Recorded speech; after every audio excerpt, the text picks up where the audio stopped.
All right, I think we're on. Well, good morning, everybody. Thank you for joining us for class again this week.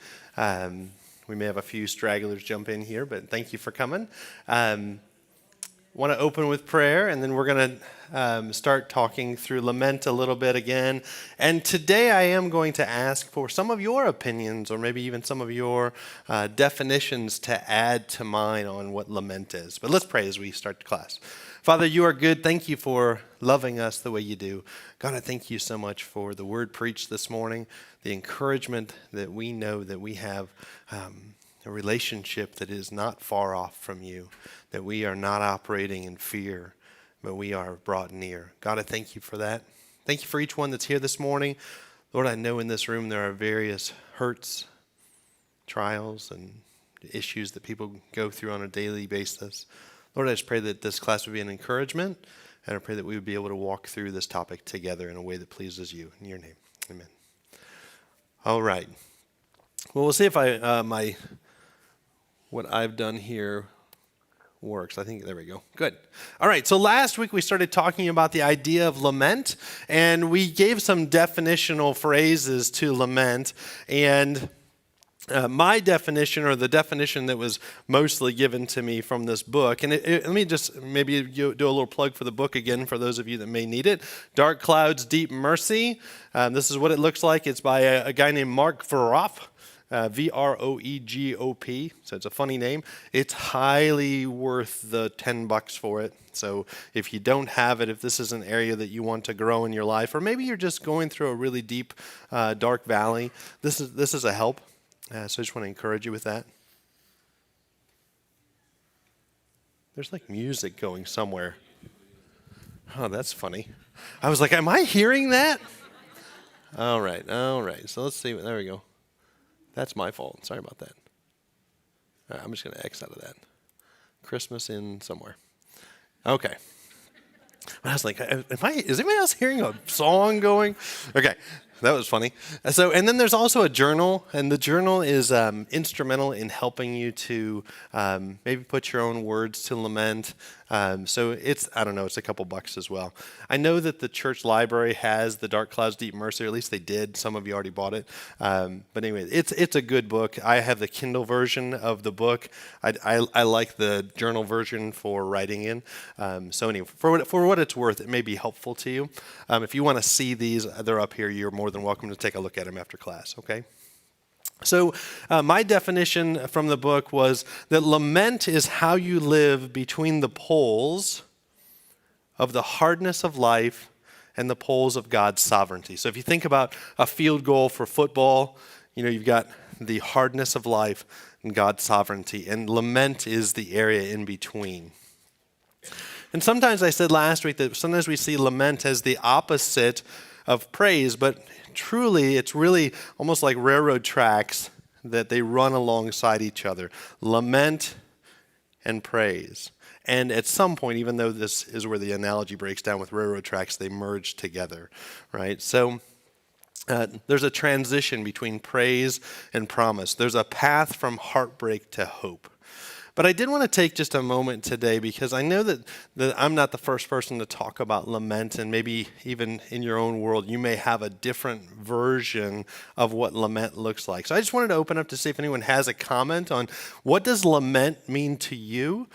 Do you have a definition maybe that's different than where I'm going with lament?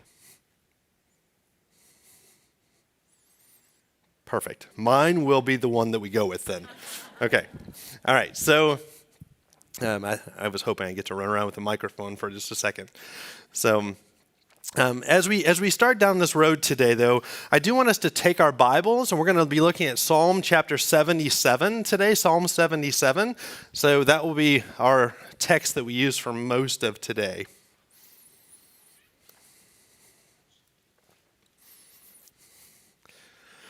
As I said last week, there's about 150 psalms, and roughly a third of them are psalms that we would identify as laments.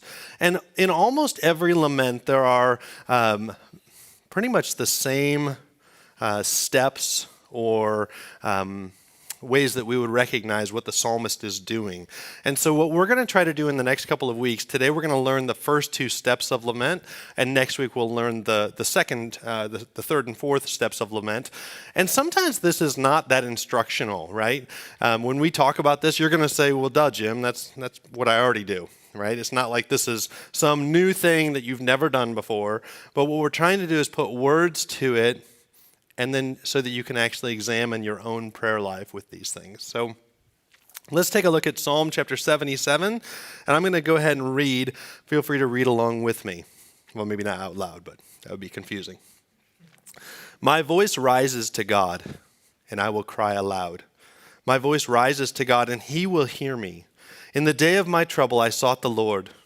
In the night, my hand was stretched out without weariness. My soul refused to be comforted. When I remembered God, then I am disturbed. When I sigh, then my spirit grows faint. You have held my eyelids open. I am so troubled that I cannot speak. I have considered the days of old, the years of long ago. I will remember my song in the night. I will meditate with my heart, and my spirit ponders. Will the Lord reject forever, and will he never be favorable again? Has his loving kindness ceased forever? Has his promise come to an end forever? Has God forgotten to be gracious, or has he in anger withdrawn his compassion? Then I said, it is my grief that the right hand of the Most High has changed. I shall remember the deeds of the Lord. Surely I will remember your wondrous works of old. I will meditate on your work and muse on your deeds. Your way, O God, is holy. What God is great like our God? You are God. You are the God who works wonders. You have made known your strength among the peoples. You have by your power redeemed your people, the sons of Jacob and Joseph. The waters saw you, O God. The waters saw you, and they were in anguish. The deeps were also trembled. The clouds poured out water. The skies gave forth a sound. Your arrows flashed here and there. The sound of your thunder was in the whirlwind. The lightnings lit up the world. The earth trembled and shook. Your way was in the sea, and your paths in the mighty waters. And your footprints may not be known. You have led your people like a flock by the hand of Moses and Aaron. So we're going to take a look at the first few verses of the psalm, because that's where our theme for today really resides, is in the first two verses of the psalm. We will look at the rest of the psalm as well and get an overview, but what I really want you to get today is where the psalmist is starting. Okay? And that's what we're doing as we start to think about our own personal lament. How we bring this to God is the starting place. And so let's take a look at verse 1 and 2. So this is the idea of vocalizing our heart, our struggles, our pain. And notice that when we see verse 1 and 2, the pain is not silent or just talking or grumbling, but he's crying out. Verse 1 says again, my voice rises to God, and I will cry aloud. My voice rises to God, and he will hear me. So I want you to think about that first phrase. Okay, so what's the psalmist talking about? He's giving utterance to his feelings or his thoughts, and he's using a word there, I will cry aloud. What does that bring to your mind when the psalmist says, I will cry aloud? What's that tell you? Yeah, he's caught up in it, right? That this isn't just, he's just talking. Sometimes we're just talking to God, right? On those good days when we're just whistling and singing and everything's going great, we're just kind of talking to God. We might give praise. But that's not what the psalmist is talking about here. He says, I am crying aloud. I'm crying out.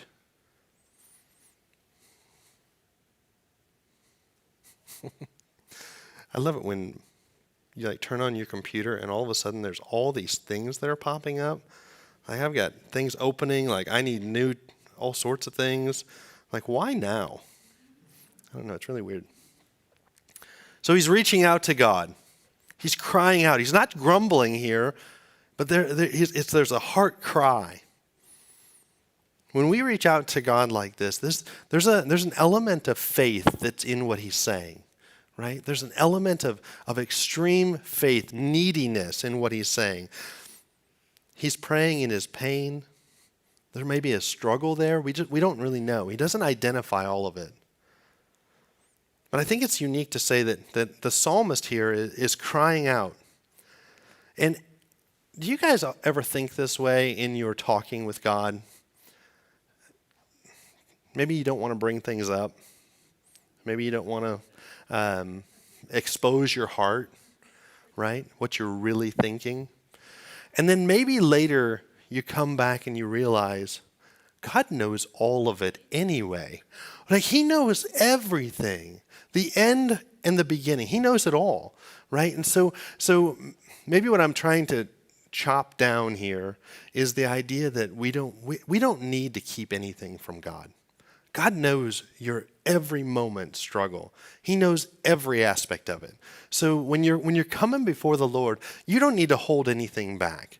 The psalmist here is telling you, I'm crying out, right? There's no reason to be anything but honest, open. His soul here is being laid bare. That's what I want you to grasp in this moment is that God, the psalmist here before the Lord, he's dwelling on his own openness and honesty before God. Let's talk about this for just a second because I think this is real in our lives. What does it mean if we are silent before God? You're going through life, and maybe your prayer life isn't where it should be. Maybe you're going through a heartache or a struggle, and you're silent before God. What does that tell us? What does that say? Any thoughts? Yeah, Carol?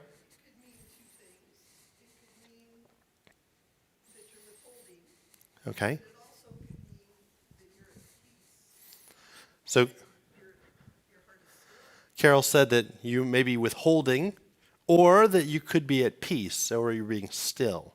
Okay, possibly, sure.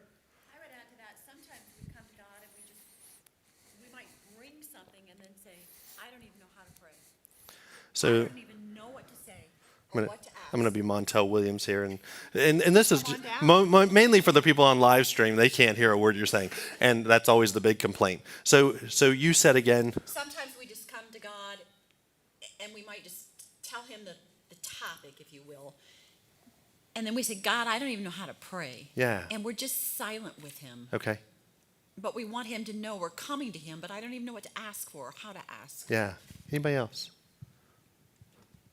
Hang on. They always do this on the TV. They run.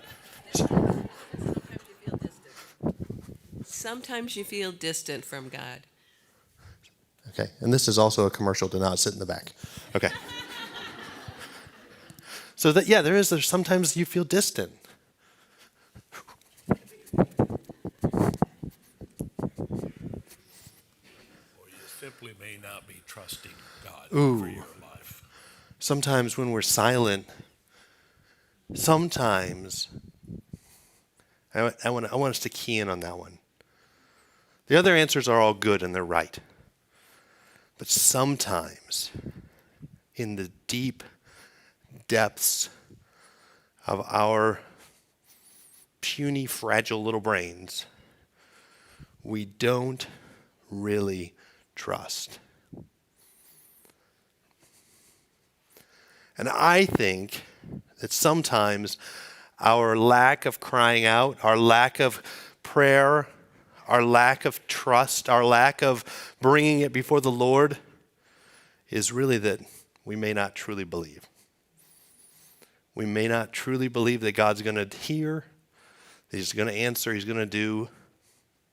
And so we just sit. So the question is, where does despair live?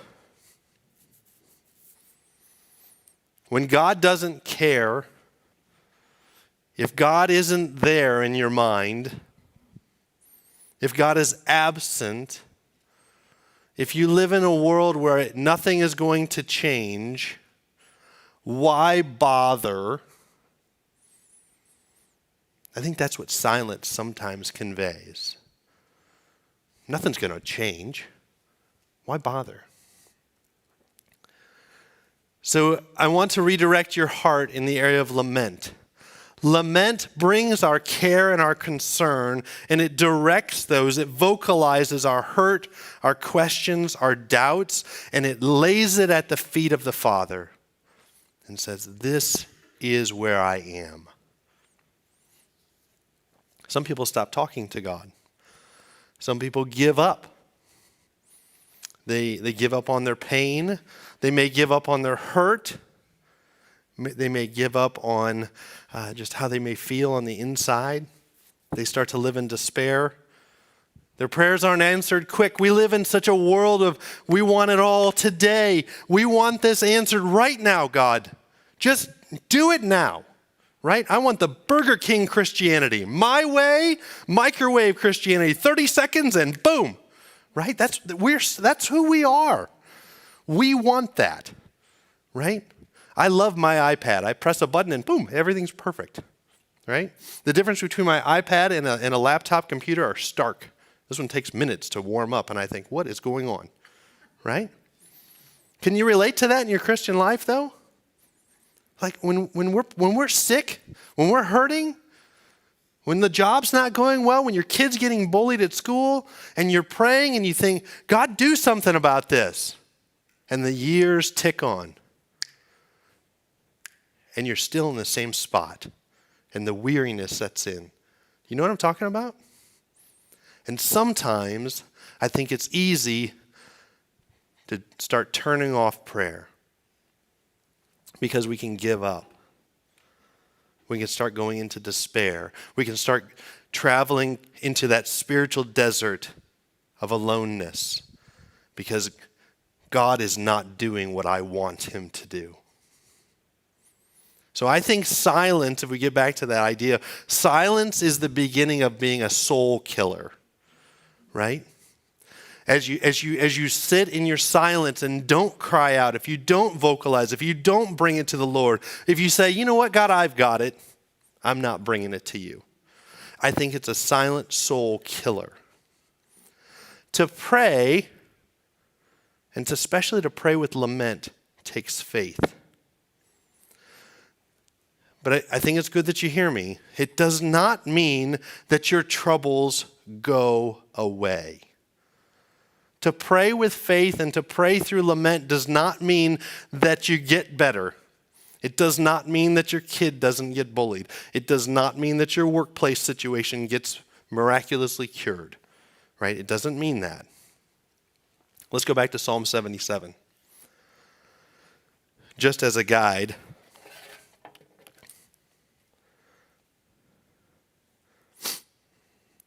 so Psalm 77, I got to do it like this, excuse me. Okay. So Psalm 77 says this, it has this focus that it's ongoing. Look again at verse 1 where he says, my voice rises to God and I'll cry aloud. He will hear me. In the day of my trouble, I sought the Lord.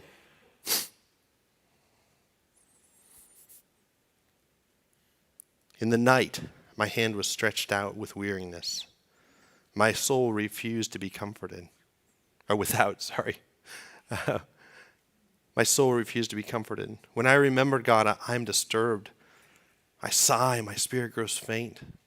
You've held my eyelids open. So in his praying, he's bringing this day by day. So much so that he's saying, I'm not sleeping. I'm weary. His troubles are not going away. They're ongoing. So praying doesn't mean that we're immediately going to be comforted. Lamenting doesn't mean that this is some miraculous formula of immediate action and resolution. It's not necessarily quick. It's not a timely response. But it's taking your song. It's taking your voice before God, knowing with confidence that one day, God will answer and restore. So here's the caveat. Are you ready for it? That may not be on the earth. God may not choose to do that for you this moment, this next 10 years, or in your lifetime. Right? God may not give you the victory on everything here. And that's hard for us. That's hard. Because we know what a big God that we have. But I think it's honest, right? It's honest. And I think if we go the other way and say, well, God will answer your prayers today and it's all going to be summed up today, well, that can be a lot of hurt for a lot of people when that isn't true in their life, right? Sometimes we pray about things, we lament about things, and it does get cleared up, and it's wonderful. But sometimes that does not happen the way we kind of wish it would on this earth. Yeah, go ahead.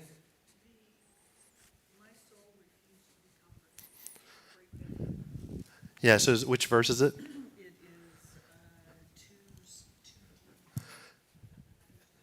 Yeah, so she's asking the question about verse 2. In the day of my trouble I sought the Lord, and the night my hand was stretched out with weariness, and my soul refused to be comforted.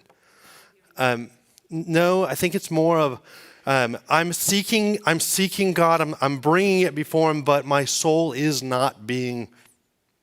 It's not healed, right? It's exactly what I just said, from the standpoint of we want it now, but it's not happening. Yeah, and sometimes the language kind of starts to get nuanced there. I don't think it means like I'm refusing to let my soul be comforted. I think that what the psalmist is saying is the answer's not coming to me yet, right? It's right now I'm not comforted in my affliction. I think that's what he's trying to say. Okay, so moving on in our psalm just a little bit. So the idea of praying our questions, right? Looking at verse 5 and verse 6, he begins to think through, why isn't God doing more? Verse 5, he says, I've considered the days of old, the years of long ago. I will remember my song in the night. I'll meditate with my heart, and my spirit ponders. He's thinking, he's reflecting. I think we've all been there to some degree, right? We've all thought about situations and what's going on in our world, and that's kind of what he's saying. I'm thinking about this situation, the struggle that he's having. And then verse 7, this is so interesting, and you may be able to relate to this, right? Look at what he's asking. Verse 7, he starts to say, will the Lord reject forever? Look at those questions. Look at the depth of that, the pain. Verse 7 again. Will he never be favorable again? Has his loving kindness ceased forever? The despair. Verse 9. Has God forgotten?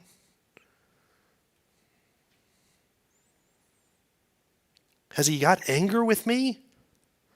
Has his anger withdrawn? His compassion? And really what the psalmist is crying out is, God, where are you? What are you doing? Don't you love me? What is going on? Why are you letting this happen, right? He's no different than you in your pain, right? Those very same things when the hard times come and you cry out. That's what the psalmist is doing in this moment. So here's the question. Do you think that he really believes this about God? Does he believe that God is unloving? That God's not going to keep his promises, or that God's unfaithful? No, because he's coming to him. Yeah, he's coming to God on his knees. He's crying out. So much so in verse 2, look at the posture. I'm crying out. You can kind of picture him probably on his knees in verse 2 with his hands outstretched. My hands are stretched out without weariness. He's coming before the Lord. And he's doing it honestly. He's doing it broken. He's doing it without reservation. I don't care if anyone sees this. I am laid bare before you, God, and I am a mess. Right? That's what's happening here. I think anyone can just lay in their bed and cry, right? Just make your pillow wet, right? And we've all probably done that, right? Life is hard. And so sometimes we may just cry a bit. But lamenting like this takes faith. Okay? Lamenting takes faith. People that don't believe anything about God can cry over their heartache. But lamenting takes faith. Lamenting is a prayer. It's a statement of faith that comes from the hurting heart, where we wrestle with God's goodness and pain, where we believe that God is merciful.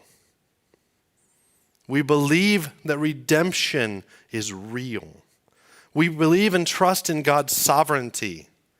So when we take our pain and yet we also believe those things, that's where lament is. I said last week, your theology matters. Your theology on God's sovereignty is enormous. You have to anchor in on God's sovereignty, because during times of doubt and trouble, that's what gets you through, right? You have to have theology that understands and knows God's faithfulness, not just to you, but to all generations of his people. You have to understand God's mercy and then have hope in redemption. So if there weren't some type of consciousness in God's goodness, that he was all powerful, that we have hope in him, there'd be really no reason to lament, right? If there wasn't some hope at the end, there's no lamenting doesn't happen. The psalmist has hope. If he thought the verdict was just that God was unfaithful, everything's going to continue as it is, I'm just going to complain and I'm going to wail and I'm going to be in anguish, right? But as I said before, lamenting is rooted in theology. We all can agree, and we thought about, we even sang about last week, that the world is broken. Mankind is broken. We see it around us every day. But God is powerful. He is faithful. He is unshakable in the storm. We can put our hope in him, and we can put our trust, our faith, our confidence in him. And so I want you to know that lamenting is what Christians do, right? Or maybe I should say it this way. Lamenting is what Christians should do, because we have real pain and we have real hope. The world has real pain. There's a big difference, right? So the hope that we have as believers is how lament happens, okay? All right, so that's the first part. Lament, as I've said, is prayer that leads to trust. And we can see this in Scripture. It's real easy to see it. It's this area between brokenness and God's mercy. That's where lament lies, in between there. It's that transition between pain and promise. It's where there's a path from heartbreak to hope. In lament, there are 4 key areas. And we're going to talk about the first 2 today. So I told my family this morning as I was kind of getting ready to come to church, I could probably have summed up this Sunday school class in about 2 minutes. So some of this is just me blathering on a little bit, but I'm trying to convey the spirit of the book a little bit here to you too as well. So there's 4 areas of the book, and so 4 areas of lament. And the first one is to address God. This is nothing new. You address God every time you pray, right? Addressing God. The next thought is bringing a complaint. I don't like that word because it sounds like you're just a complaining child nagging a parent, or, I don't like the terminology. But for what we're doing, let's go ahead and just use it, recognizing that it's not just whining, okay? It's bringing concern, right? So the first part is addressing God. The second part is bringing a complaint. And then the next one is having a request. And then the fourth part is expression of trust or praise. Saying it differently, and you can kind of see it on the screen, when you address God, we're going to talk about that's the turn, right? So when we talk about this, we're going to say we're going to turn to God, right? Addressing God, we call that the turn. I'm turning to God. Life comes up, there's troubles in your world. Even on a good day, we turn to God, right? Addressing God. The second part is the complaint, bringing what the issue is, the complaint, the concern, the hurt, the anguish, the pain, the trouble. That's the complaint.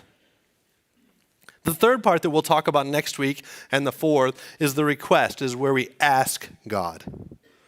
And then the fourth part is to exercise trust. Okay. So let's go ahead and continue with Psalm 77. There's in our complaint, there's a reason behind our sorrow. And so we're going to see that a little bit today. But let's go back to Psalm 77, and let's see how this kind of works out from the idea of the turn. Okay, remember we're coming to God. We're asking God. We're in prayer. We're coming to God, turning to Him.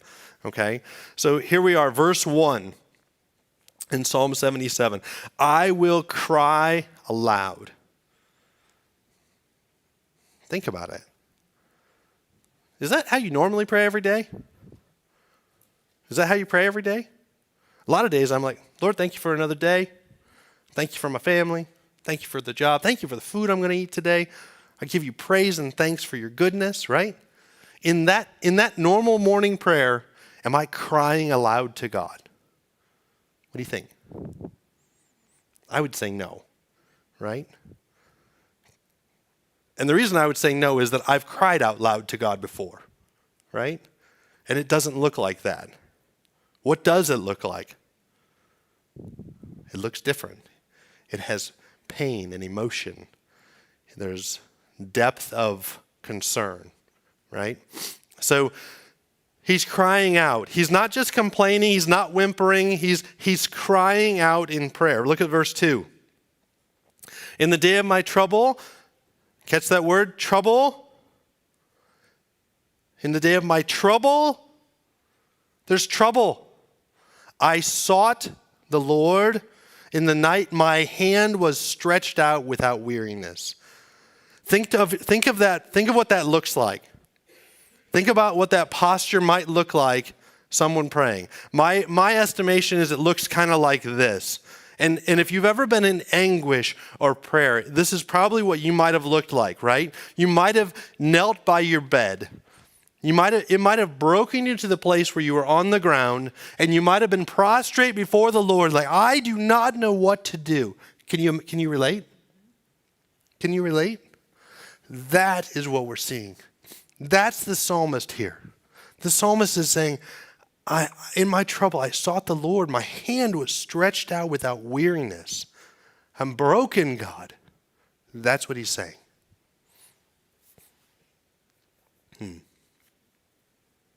He's got this prayer posture. It's probably different.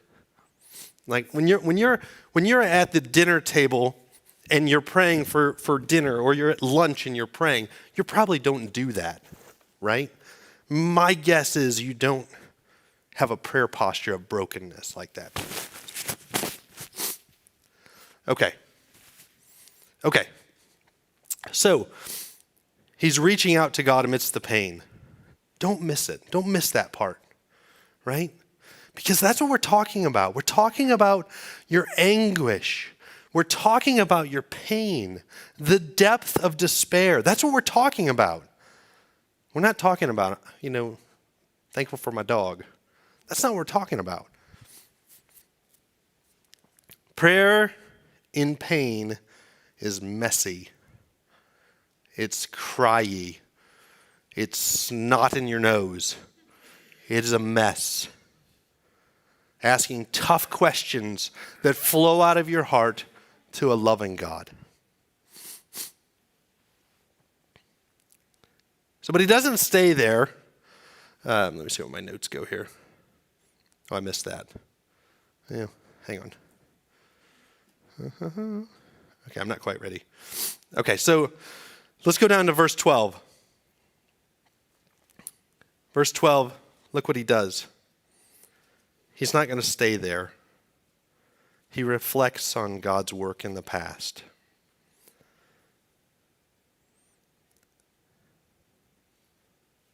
Oh, sorry, I'm getting ahead of myself. Okay, not quite there yet. We're still in verse 2. We need to go to verse 2 first. Sorry, my fault. Verse 2 through 4, this starts to talk about how he's continuing to pray. He's not just taking it at one time. He's continuing to pray. His hands are outstretched. Verse 2 through 4, he says, in the night my hand was stretched out without weariness. My soul refused to be comforted. When I remember God, then I'm disturbed. I sigh and my spirit grows faint. You've held my eyelids open. I'm so troubled I can't speak. Listen to what he's saying there. I can't sleep, God. I can't even talk. This is on my heart and my mind. It's weighing me down so strongly. This is where I'm living. He's praying without some immediate answer.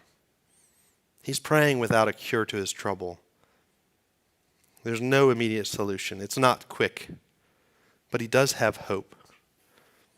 And that hope is that God will restore. Now I want you to go to verse 12.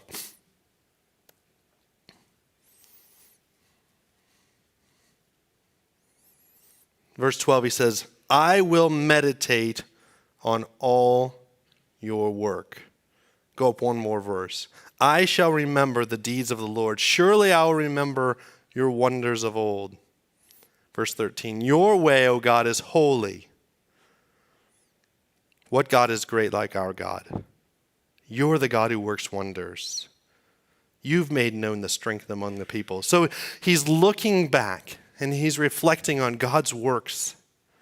There's a shift here that in the psalmist's mind that goes from the works of God to God's character, God's present reality. God is truly good. Lament provides us with an opportunity to remind our hearts, to remind our minds in the midst of pain and struggle about what is true, about what's right. Lamenting causes weeping people, hurting people, to focus on what's true when you're in the valley, when you're in the midst of the pain, when you really can't walk, you're struggling. And as we look at the end of Psalm 77, verse 16 through 29, the psalmist does something very interesting. I thought it was interesting, Gary's sermon this morning, how he went back to Exodus, because that's exactly what the psalmist does in verse 16, and then also at the very last two verses here, 19 and 20. The psalmist is anchoring his hurt and questions, and he anchors to one of the greatest moments in the history of mankind, but specifically in the history of Israel. Listen to the words that he uses. Verse 16, the waters saw you, O God. The waters saw you, and they were in anguish. The deeps were also trembled. What's he talking about there? What's he talking about? Yeah, parting of the seas, right? He's remembering God's goodness, God's faithfulness, God's absolute care for his people. Verse 17, the clouds poured out water and the skies gave forth a sound. Your arrows flashed here and there. The sound of your thunder was in the whirlwind. The lightning lit up the world. The earth trembled and shook. And your way was in the sea, and your paths in the mighty water, and your footprints may not be known. You led your people like a flock by the hand of Moses and Aaron.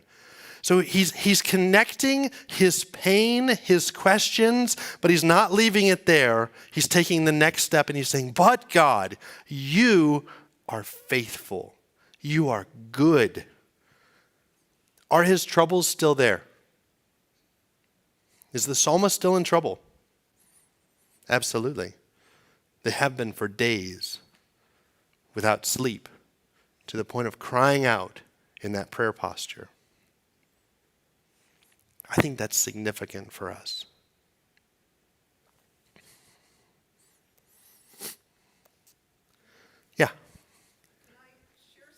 Yeah. No, let me give you a microphone, Carol. Then everyone can hear your sharing. Well, I think that there are also sometimes lesser laments that are everyday in life sometimes. Yep. But I've shared this before with y'all when I had my ankle surgery. Came home from the hospital, the block wore off. I had taken the pain medicine that was prescribed. Cliff was going to work, so he went to bed upstairs so he could sleep. I didn't want to bother him anyhow, but I felt like I needed to go back to the hospital. I felt like I needed morphine, and it felt like my ankle was experiencing the surgery that it had earlier in the day, and I was in pain. And I was anxious. It was like everything in this psalm. And I was praying out to God to relieve the pain, and it was horrible pain. And I was anxious and almost feeling like, why don't you care? Why aren't you helping me? I know you care. You know, it was kind of back and forth. And really crying in pain. Physical pain and emotional pain, because I was starting to lose hope that God was there and was going to help it. And the thought came to me, worship God. I turned on praise music, started singing out loud.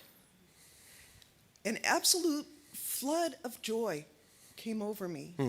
And it was like God is with me, and I knew he was. And I went to sleep. I woke up in the morning and that pain was not there. And I know, like what you said, it goes on, but it changes your perspective over the situation when you really do turn to God. And it may not happen immediately like it did. For me, though, this is a real picture of God meeting me and helping me at that moment. Absolutely. Because had I stayed anxious and just rolling over in it, I don't think my body, maybe my anxiousness was creating it even. Yeah. But once I relaxed, it worked. Yeah. Maybe the pain medicines actually worked. But I really believe God was there. Absolutely. And it's tricky because we live in a time where there are, you get a bad knee, you can get your knee replaced, right? That's a wonderful thing. But remember, this is from a time where there maybe wasn't a cure for that, right? You were just going to be in pain, right? And you're exactly right. It's still the same, but sometimes things don't get better. I found this song. I love songs, by the way, so if I bring songs to you, just know that it's because they help me, just like Carol said. So I want you to have your Bible open to Psalm 77.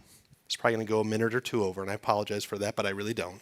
And this is a wonderful gentleman.